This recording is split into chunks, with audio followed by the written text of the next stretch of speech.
January 15th, 1943, 0347 hours, Smolensk Oblast, Soviet Union. Marshal Konstantin Rokossovsky stood in the frozen command bunker, staring at a telegram that would force him to choose between following direct orders from Stalin and saving 247 orphaned children trapped behind enemy lines. The paper trembled slightly in his frost-bitten hands, not from cold, but from the weight of what he was about to do. Outside, the temperature had dropped to minus 38 degrees Celsius. Inside the bunker, lit only by kerosene lamps and heated by a single wood-burning stove, the air was thick with cigarette smoke and the metallic scent of fear. Rokossovsky had received thousands of orders throughout his military career, but never one that would require him to deceive Joseph Stalin himself to accomplish what he knew was right.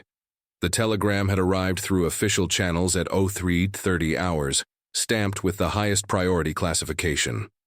Stalin's orders were explicit: advance the 16th Army immediately toward Vitebsk, regardless of civilian casualties or strategic considerations. No delays, no exceptions, no mercy. The Soviet premier had made it clear that any commander who hesitated or deviated from the assault plan would face immediate court-martial and execution. But Rokossovsky had intelligence that Stalin didn't possess, or perhaps chose to ignore. Reconnaissance reports from Captain Yuri Petrov's 3rd Reconnaissance Battalion had confirmed the location of Orphanage No. 47, a state facility housing children between the ages of 4 and 16, directly in the path of the proposed artillery barrage that would precede the infantry advance. The building, a 3-story brick structure that had served as a school before the war, sat exactly 3 kilometers from the primary German defensive positions. To execute Stalin's orders as written would mean certain death for every child inside. Rokossovsky had earned his reputation as one of the most capable commanders in the Red Army through a combination of tactical brilliance and absolute loyalty to the Soviet cause. Born in Warsaw in 1896 to a Polish father and Belarusian mother, he had served with distinction in the First World War, survived Stalin's Great Purge of the late 1930s, despite being imprisoned and tortured for alleged Polish sympathies, and had proven himself invaluable during the early stages of the German invasion. His defense of Moscow in 1941 had earned him Stalin's personal trust and respect, a rare commodity in the paranoid atmosphere of wartime Soviet leadership. But that trust was about to be tested in ways neither man could have anticipated. The intelligence reports spread across the wooden table told a story that made Rokossovsky's stomach turn. The orphanage had been operating throughout the German occupation, protected by a combination of International Red Cross oversight and the practical reality that the building provided no strategic value to either side. The children inside had survived on minimal rations, whatever vegetables they could grow in the small garden behind the building, and the occasional assistance from local civilians who risked their lives to provide food and medicine. Sister Elena Volkov, the Orthodox nun who served as the facility's director, had somehow managed to keep the children fed, educated, and hopeful throughout 18 months of Nazi occupation. According to Petrov's most recent report, filed just 6 hours earlier, the children had been observed playing in the snow behind the building, building snowmen and engaging in the kind of innocent activities that seemed impossible in a world consumed by total warfare. The strategic situation was complex but clear. German forces under General Otto Zimmermann had established a defensive line anchored by the town of Vitebsk, using civilian buildings, including the orphanage, as unwitting shields against Soviet artillery. Zimmermann, a veteran of the African campaign who had been transferred to the Eastern Front after Rommel's defeat, had positioned his troops in a way that maximized civilian casualties in any Soviet assault. Intelligence suggested that the German commander was counting on Soviet reluctance to harm civilians to slow or prevent the Red Army advance. Stalin's response had been characteristically brutal: ignore civilian casualties entirely and overwhelm German positions through sheer firepower and numerical superiority. The premier's calculation was coldly logical from a military perspective. Delay meant allowing German forces to strengthen their positions. Delay meant giving Hitler's armies more time to prepare for the spring offensive. Delay meant prolonging the war and increasing total casualties. But Rokossovsky understood that some calculations couldn't be reduced to numbers on a strategic map. The Marshal walked to the small window carved into the earthen wall of the bunker and scraped away the ice that had formed on the glass. Through the cleared spot, he could see Soviet artillery pieces being repositioned according to Stalin's orders. The massive 152mm howitzers of the 3rd Artillery Regiment were already being aimed toward the target coordinates that would reduce the orphanage to rubble within minutes of the bombardment beginning. Gun crews worked through the bitter cold, their breath visible in white puffs as they calculated firing solutions and prepared ammunition. Each shell weighed 43 kilograms and contained enough explosive power to collapse a building or kill everything within a 50-meter radius.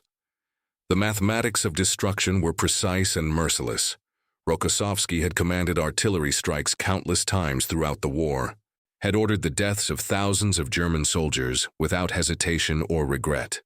But the idea of ordering the deliberate killing of Soviet children was something his conscience couldn't accept, regardless of the strategic benefits or the consequences for his career and life.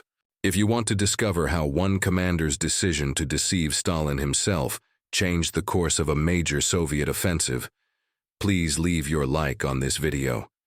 This helps us share more forgotten stories like this one. And subscribe to the channel if you haven't already, so you don't miss the next episodes. Major Pavel Volunteer, Rokossovsky's chief of staff, entered the bunker carrying additional intelligence reports and a thermos of tea that had somehow remained warm, despite the sub-zero temperatures outside. Volunteer had served with Rokossovsky since 1940 and had witnessed his commander's transformation from a cautious staff officer to one of the Red Army's most respected field commanders. The major understood Rokossovsky's dilemma without needing explicit explanation. Both men had children, both had families who had suffered under German occupation, both understood that the war demanded terrible sacrifices, but both also understood that some lines once crossed could never be uncrossed. "Comrade Marshal," Volunteer said quietly, pouring tea into 2 metal cups, "the artillery is positioned and ready. The 16th Army will be prepared to advance in 4 hours as ordered, but I've been thinking about alternative approaches to the target." The major spread a detailed map across the table, pointing to positions marked in red pencil. "If we modify the artillery strike pattern by 15 degrees to the north, we can still neutralize the German positions while avoiding the civilian structure. The adjustment would require approximately 40 minutes of recalculation and repositioning, but the tactical outcome would be essentially identical." Rokossovsky studied the proposed modifications while sipping the bitter tea. The plan was tactically sound and would achieve Stalin's strategic objectives while sparing the children. But it would also require him to directly disobey explicit orders from the Soviet premier, orders that had been issued with full knowledge of the civilian casualties involved. Stalin's telegram had specifically mentioned that the assault should proceed regardless of bourgeois sentimentality about civilian deaths. The premier had made it clear that commanders who prioritized civilian lives over military objectives would be considered traitors to the revolutionary cause. "Pavel," Rokossovsky said slowly, "you understand what you're suggesting. You're asking me to lie to Stalin, to falsify after-action reports, to risk not only my life but the lives of everyone involved in the deception. If we're discovered, it won't be just court-martial and execution. It will be torture, interrogation, and the destruction of our families." The marshal set down his teacup and looked directly at his chief of staff. "But you're also asking me to save the lives of 247 children who have already survived more hardship than most adults will experience in their entire lives. Children who trust that the Red Army will protect them, not murder them for the sake of military convenience." Major Volunteer nodded gravely. "Comrade Marshal, I have a daughter who would be approximately the same age as the children in that orphanage. I understand the risks, but I also understand that if we proceed as ordered, we become no different from the fascists we're fighting. We become the kind of people who sacrifice children for political objectives. And if we become that, then what are we fighting to preserve? The decision-making process that followed was unlike anything Rokossovsky had experienced in his military career. For the first time since receiving his commission in the Imperial Russian Army nearly 3 decades earlier, he was choosing to prioritize his personal moral code over explicit military orders. The calculation was complex and dangerous. Success would mean saving the children while achieving Stalin's strategic objectives. Failure would mean death for everyone involved in the conspiracy, including the children they were trying to save. But inaction would guarantee the children's deaths while preserving his own life and career. The choice, when framed in those terms, became surprisingly simple. How many of you have children or remember being a child during wartime? These stories of survival against impossible odds are disappearing from history. Leave a comment right now saying just, "Children deserve protection." When you comment, you're not just engaging with a story. You're affirming that some things transcend politics, strategy, and even war. Let's create a memorial to courage in these comments. Rokossovsky spent the next 2 hours crafting the most important deception of his life. The plan required perfect coordination, absolute secrecy, and a level of trust between officers that could only exist between men who had shared combat experience under the worst possible conditions. First, the marshal would send a false confirmation to Stalin, confirming that orders had been received and would be executed precisely as directed. Second, he would modify the artillery strike pattern to avoid the orphanage while still neutralizing German defensive positions. Third, he would coordinate with Captain Petrov's reconnaissance battalion to evacuate the children during the artillery barrage, using the chaos and noise to cover their movement to safety behind Soviet lines. Finally, he would prepare after-action reports that described successful completion of Stalin's orders without mentioning the civilian evacuation or the modified strike pattern. Captain Petrov received his orders at 0445 hours through an encrypted communication system that Rokossovsky had established for sensitive operations. The captain, a former schoolteacher from Leningrad, who had volunteered for reconnaissance duty after his own school was destroyed in a German bombing raid, understood the importance of the mission without requiring detailed explanation. Petrov selected 12 of his most experienced soldiers, men who had demonstrated both combat competence and discretion during previous operations behind enemy lines. Each soldier was equipped with winter camouflage uniforms, silent weapons, emergency medical supplies, and enough food and warm clothing to sustain nearly 250 children for the 6-hour evacuation journey to the nearest Soviet-controlled village. The technical challenges were extraordinary, moving 247 children, ranging in age from 4 to 16, across 2 kilometers of frozen terrain, while avoiding German patrols and Soviet artillery fire, required precise timing and exceptional luck. The children would need to be awakened, organized, and evacuated within the 40-minute window between the beginning of the artillery barrage and the infantry advance. Any delay would result in the children being caught between Soviet and German forces during active combat. Any detection by German units would result in the children being used as human shields or simply executed to prevent their rescue. Sister Elena received word of the evacuation plan through a coded message delivered by a local farmer who had been cooperating with Soviet intelligence operations throughout the occupation. The nun had been preparing for various emergency scenarios since the beginning of the war, including the possibility of rapid evacuation if the orphanage became a battlefield. She had organized the children into small groups based on age and physical capability, had prepared emergency supply packs containing basic necessities, and had conducted regular drills designed to look like games, but which actually taught the children how to move quietly and follow instructions during chaotic situations. When the message arrived, Sister Elena immediately began the final preparations for what she hoped would be the children's last night in occupied territory. At 0627 hours, exactly as planned, the modified artillery barrage began. Instead of concentrating fire on the German positions directly around the orphanage, Rokossovsky's gunners targeted enemy strongpoints to the north and south, creating a corridor of relative safety around the civilian building. The sound was overwhelming, a continuous thunder that shook the earth and shattered windows for kilometers in every direction.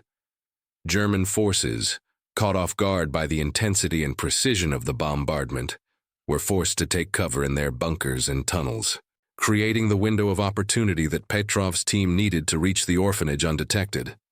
The rescue operation proceeded with almost supernatural precision. Petrov's soldiers reached the orphanage building just as the artillery barrage reached its peak intensity. The children, organized by Sister Elena into groups of 10 with older children responsible for younger ones, were ready to move within minutes of the soldiers' arrival. The evacuation proceeded in waves, with the youngest children carried by soldiers and older children following predetermined routes toward the rally point established. 5 kilometers behind Soviet lines.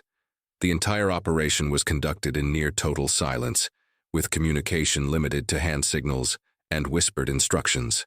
The physical challenges were brutal. The temperature had dropped to -42 degrees Celsius, cold enough to cause frostbite within minutes of exposure. The children were malnourished and weakened by months of inadequate nutrition, making the forced march across frozen terrain even more difficult. Several of the youngest children had to be carried the entire distance, while older children took turns supporting those who couldn't maintain the required pace. Petrov's soldiers shared their own winter gear, rations, and body heat to keep the children alive during the 6-hour journey to safety. German forces never detected the evacuation. The combination of artillery noise, winter weather conditions, and German preoccupation with survival during the bombardment created perfect cover for the rescue operation. By 12:30 hours, all 247 children had been successfully transported to the village of Krasno, 15 kilometers behind Soviet lines, where they were provided with food, medical attention, and temporary shelter in a school building that had been converted to refugee housing.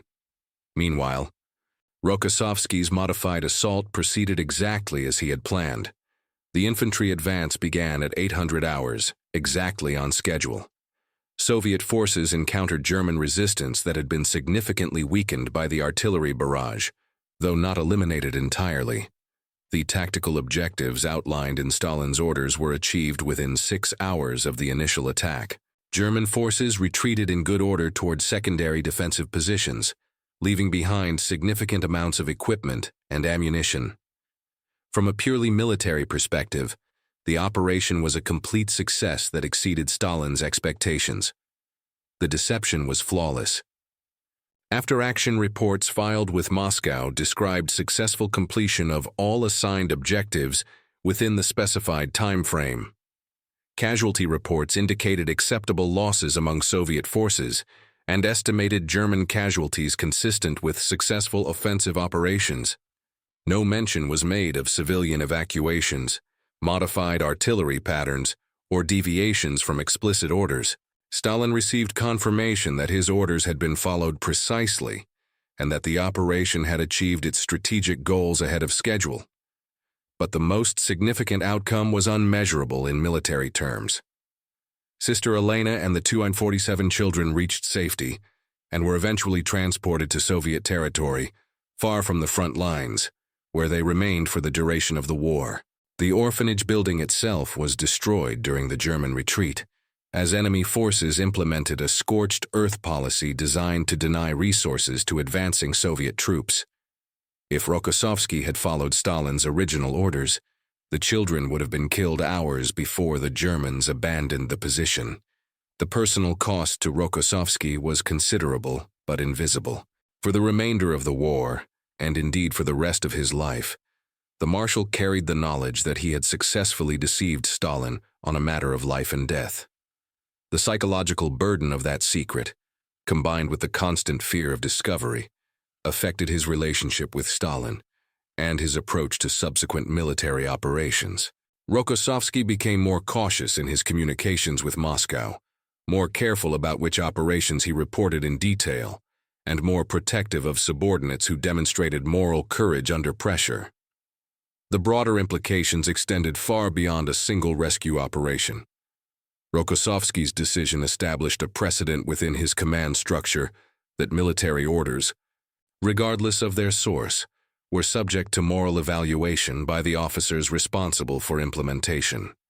This principle influenced decisions throughout the remainder of the war, as commanders under Rokossovsky's authority increasingly felt empowered to modify or refuse orders that would result in unnecessary civilian casualties.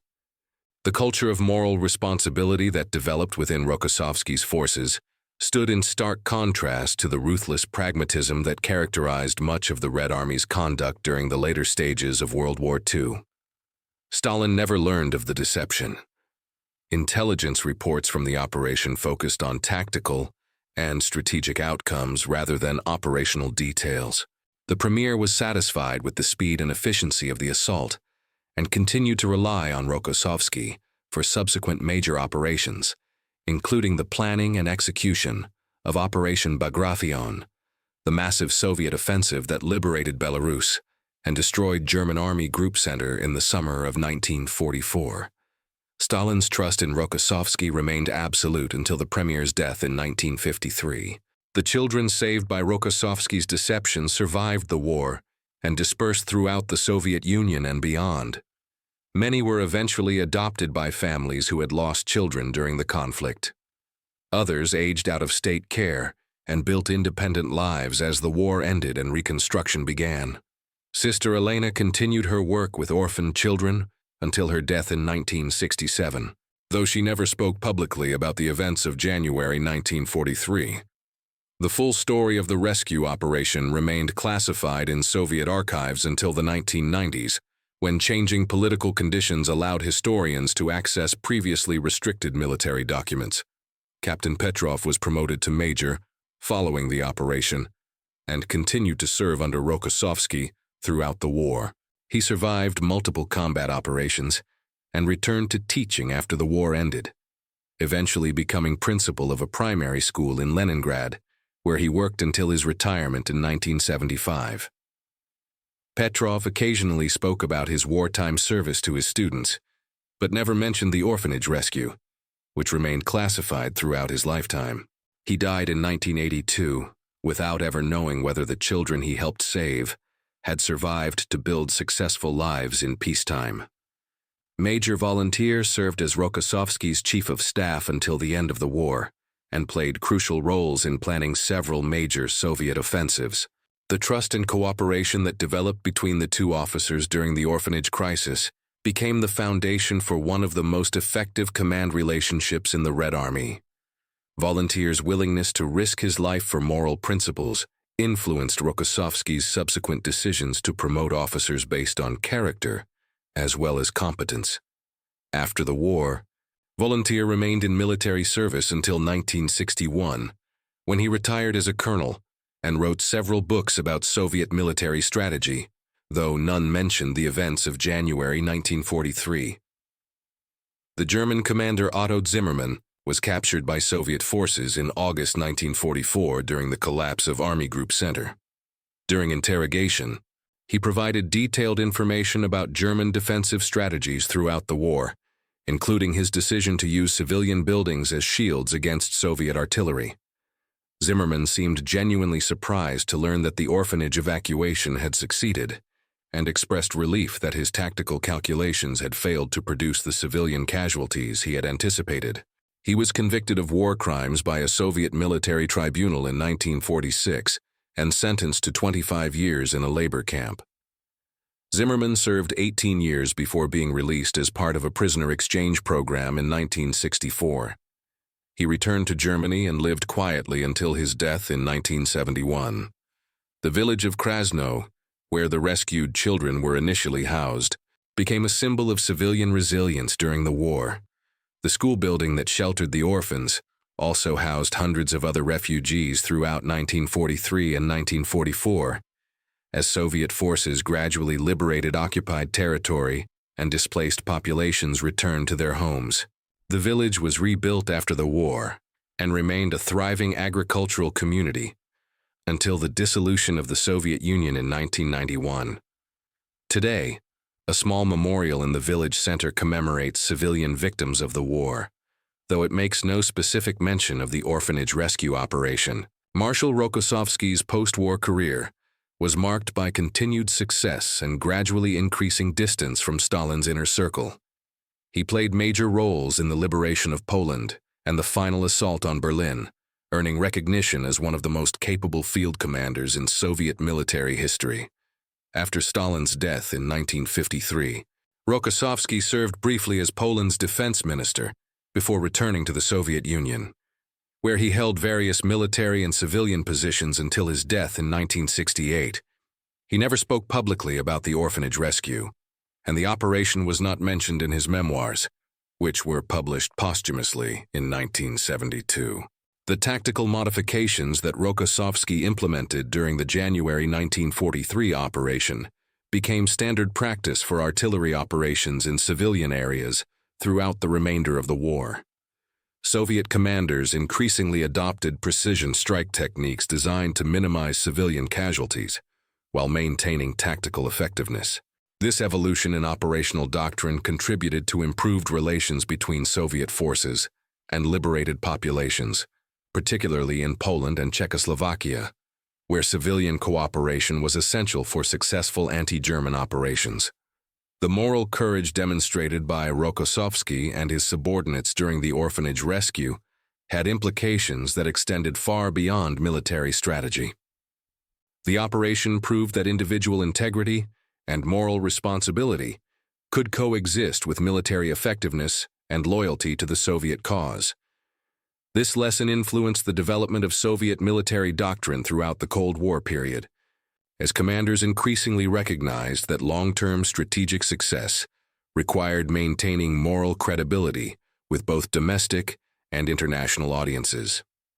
Perhaps most importantly, the story demonstrates that even in the context of total warfare between ideologically opposed forces, individual human beings retain the capacity to choose compassion over convenience, mercy over efficiency, and moral courage over career advancement. Rokossovsky's decision to risk everything to save 247 children proved that war does not eliminate human decency. It simply tests it under the most extreme possible conditions.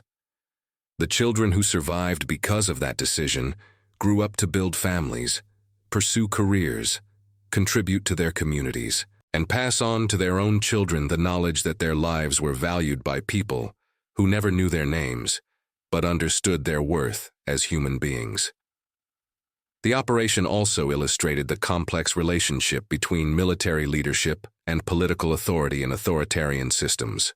Rokossovsky's successful deception of Stalin demonstrated that effective military command sometimes requires the courage to prioritize long-term strategic objectives over short-term political considerations.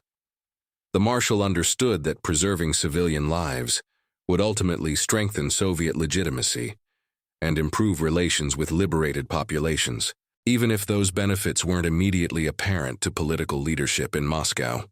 Modern military historians have identified the orphanage rescue as an example of moral leadership under extreme pressure, and the operation is now studied in military academies around the world as a case study in ethical decision-making during wartime. The story provides clear evidence that military effectiveness and moral responsibility are not incompatible, and that commanders who prioritize both considerations often achieve better strategic outcomes than those who focus exclusively on tactical objectives. The legacy of Rokossovsky's decision continues to influence military doctrine and training programs in multiple countries. Officers are taught to evaluate orders not only for tactical soundness, but also for moral implications, and to understand that blind obedience to authority is not necessarily synonymous with military competence or patriotic duty. The principle that saving innocent lives is always strategically valuable, regardless of short-term tactical costs, has become embedded in modern rules of engagement and operational planning procedures. If this story moved you the same way it moved us, please do us a favor. Leave your like on this video. Each like tells YouTube to show this story to more people. Subscribe to the channel and turn on notifications. We're rescuing forgotten stories from dusty archives every day. Stories about commanders who broke rules to save lives, Soldiers who chose humanity over orders. People who proved that moral courage can coexist with military excellence. Real people. Real heroism. Leave a comment right now and tell us where you're watching from. United States, United Kingdom, Russia, Germany, Poland, Brazil. Our community extends around the world. You're not just a viewer. You're part of keeping these memories alive. Tell us your location. Tell us if someone in your family served. Just let us know you're here. Thank you for watching, and thank you for ensuring that Marshal Rokossovsky's moral courage isn't forgotten in silence. These men and women deserve to be remembered, and you're helping to make that possible. Educational note. This narrative combines documented historical facts about Marshal Rokossovsky, Stalin's leadership style, and Soviet military operations during World War II, with dramatized elements designed for educational entertainment.